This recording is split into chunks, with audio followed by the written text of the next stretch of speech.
Having a home gym is likely going to be the most important decision you make for your long-term health.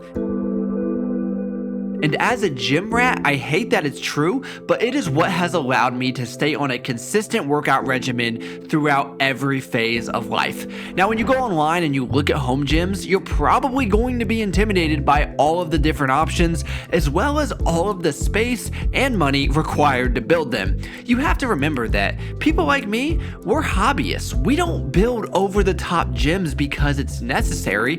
We do it because we have no social life and prefer barbells over people.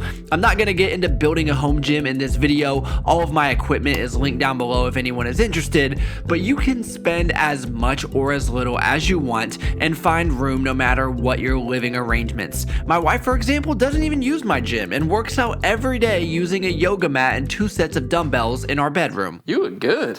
So now that we've got the excuses out of the way, let's talk about the importance of bringing the gym to you. Number one, it will hold you accountable. There are so many reasons not to go to the gym. You ran out of time in the day, your kid is sick, bad weather, it's closed, your car broke down, and countless other excuses that you will find. And a lot of times we can live with those because they seem out of our control. But when you have a home gym, you eliminate all of these and you're left with only one reason not to exercise. You simply don't want to. And I think for most people, that is the hardest one to accept. So by default, we are forced to be really honest with ourselves. This is the main reason I sold my Peloton, and now I just use the Rogue Echo bike. I was convincing myself I didn't have an extra 40 minutes to do my cardio, but with the Rogue bike, you can get a killer workout in 5 to 10 minutes. So I eliminate the time excuse, and now I'm forced to accept the fact that if I don't dedicate 5 minutes on the Echo bike, I'm just being lazy. Which leads into the second and most obvious benefit of having a home gym: time savings.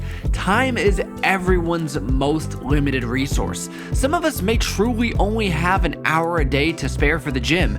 So even if you live as close as 15 minutes to the gym, that means 30 minutes to commute, another 10 to park, check in, lock your stuff up, and get started.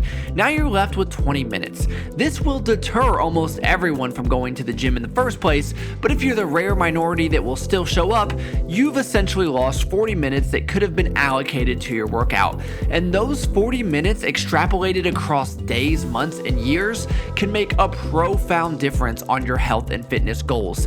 And on the days I only have 30 minutes, I at least have an option to get a quick workout in. Or when my son wakes up early from a nap, I can still be there to pitch in when I'm needed. Now don't get me wrong, I would much rather be at a physical gym using all of the great equipment and hanging out with my meathead friends.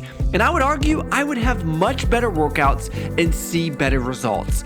But all of that comes at a cost. And when my free time is already so limited, the opportunity cost of extra time at the gym is less time with my family. And that is just not a sacrifice I'm willing to make at this current stage. And as much as I miss it, I know it'll be there waiting on me when my son gets older and is less dependent on us. But even when that day comes, I will always have some kind of gym setup at my house. And that is extremely intentional and the third main benefit of a home gym. It sets the tone for the family.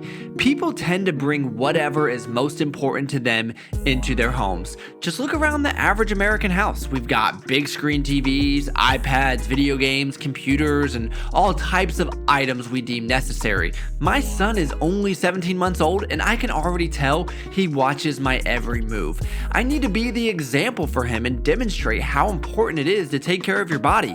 It's a core value in our household, and there's no question it will become part of his lifestyle as he gets older. As a new dad, I am no parenting expert, but common sense tells me that whatever behavior they see as normal in their childhood is most likely going to follow them into their adult lives. Growing up as a kid, I never saw my parents take a sip of alcohol or even keep it in the house.